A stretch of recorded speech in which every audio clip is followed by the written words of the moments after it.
দেখুন, নিবারণ দত্ত রোড আর বন্ধ রেখেছে এলাকার মানুষ, কি বলবো আর, এ তো স্বাভাবিক। এটা তো মানুষের অধিকার, মৌলিক অধিকার, সাংবিধানিক অধিকার।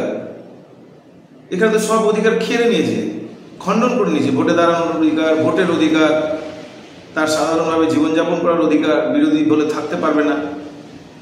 দেখুন, সেই ভোটের আগের থেকে রাস্তা খারাপ, বিভিন্নভাবে আন্দোলন হয়েছে। বহু আন্দোলন হওয়ার পর, গত সপ্তাহে একটা আন্দোলন হওয়ার পর কন্যানগর কলোনির মাঠ, অগ্রগামী অথরিটির মাঠের পাশে যে অবস্থা ছিল হাঁটু জল, সেটাকে কোনো রকমে তাপিতুপি দিয়ে করা হয়েছে, তবুও এখনো সঠিক সমাধান হয়নি। ওটাই দেখতে পেল।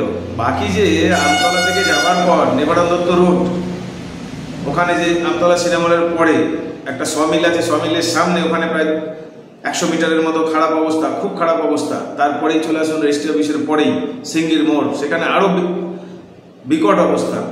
প্রতিনিয়ত গাড়ি উল্টে যাচ্ছে, প্রতিনিয়ত মানুষের ওই হাত পা ভাঙছে, আজকে মাথা ফেটেছে একজনের।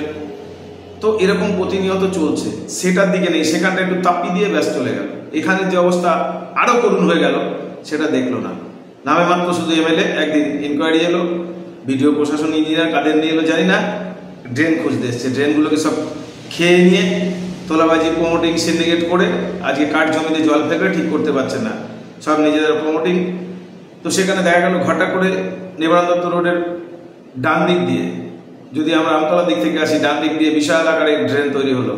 সেই ড্রেনটা কোথায় জলটা গিয়ে ফেলবে সেটা নয়, ফুটপাথটা দখল হয়ে গেল, ফুটপাথের ওপরে সব বসে দোকান ব্যবসা শুরু করে দিয়েছে। বাকিটা কিন্তু যে নিকাশি ব্যবস্থাটা ঠিক আছে কিনা সেটা দেখা গেল না। তো আমি একটু মনে করি যেখানে পিডব্লিউডি কোথায়, মন্ত্রী কোথায়, বিধায়ক কোথায়, এখানে যিনি বড় নেতা ওদিকে আছে, ভোটের সময় বিরোধীদের শুধু মারধর করবে, ভোট লুট করবে। এই লুট করে চলে বলে যার জন্য আর কোনো বিষয় নেই, মানুষের কোনো দাম নেই, মর্যাদা নেই। এই গণতান্ত্রিক অধিকার, তার সাংবিধানিক মৌলিক অধিকার, সেগুলো পাবে না এদের কাছে। তো ডায়মন্ড হারবার মডেলটা আমরা জানি, কিন্তু সেখানে মানুষের ওই সুযোগ সুবিধা সুরা সঠিকভাবে হবে না।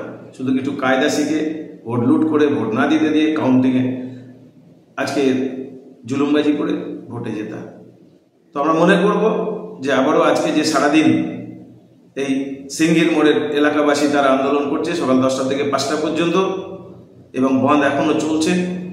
আশা করব আমরা ভারতীয় জনতা পার্টি সেই আন্দোলনকে সাপোর্ট জানাই, এবং দ্রুততার সঙ্গে প্রশাসন এই রাস্তাটা সংস্কার করুক, অন্যথায় আমরা কিন্তু বৃহত্তর আন্দোলনে যাব, এটুকু বলে রাখলাম। আর যারা যারা দেখবেন এরপরে, আমার এই প্রতিবেদনের পরে দেখবেন ওই রাস্তার কি বেহাল অবস্থা, কিভাবে মানুষ দুর্ঘটনায় সে আতঙ্কিত।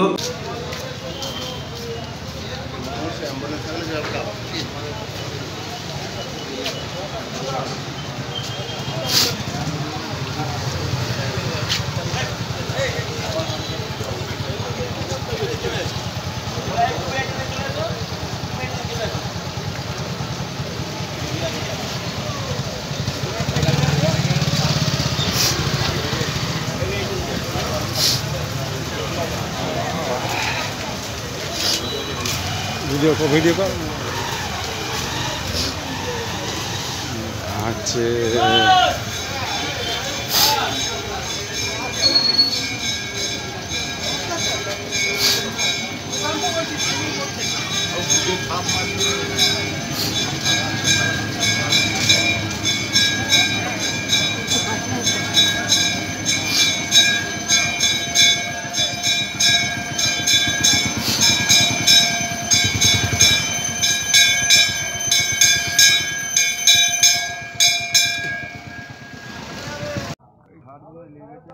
আপনি কোন দিকে যাচ্ছিলেন, কোথা থেকে কোন দিকে?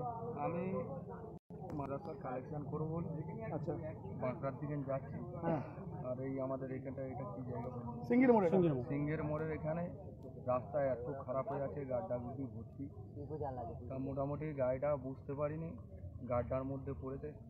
বাম সাইডেও গাড্ডা আছে, মানে এমন পজিশনে পড়েছে আমার চাকাটা, সামনের চাকাটা ওই ঢালাই যে আছে না, প্রতি পড়া মাত্রই বড় গাড্ডায় ছিটকে হালকায় আমি ছিলাম, আমি জোরে যে গাড়ি নিয়েছিলাম তা নয়, একদম হালকা, মানে লাফিয়ে উঠে মাথায়।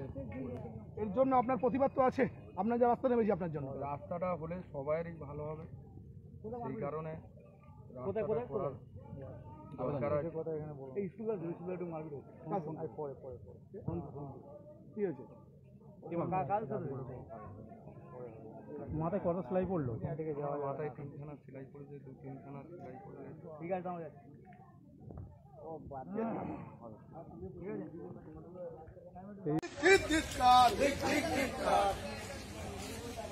তাই রাস্তা সমাধান না হলে আমাদের বন্ধ চলবে তাই রাস্তা সমাধান না হলে আমাদের বন্ধ চলবে তাই রাস্তা সমাধান হলে এই রাস্তা অবরোধ চলবে প্রশাসন জানাই আপনাকে ধিক্কার নিত্যদিনের যে দুর্ঘটনার জন্য মানুষ হয়রানি হচ্ছে তার জন্য প্রশাসনকে জানাই ধিক্কার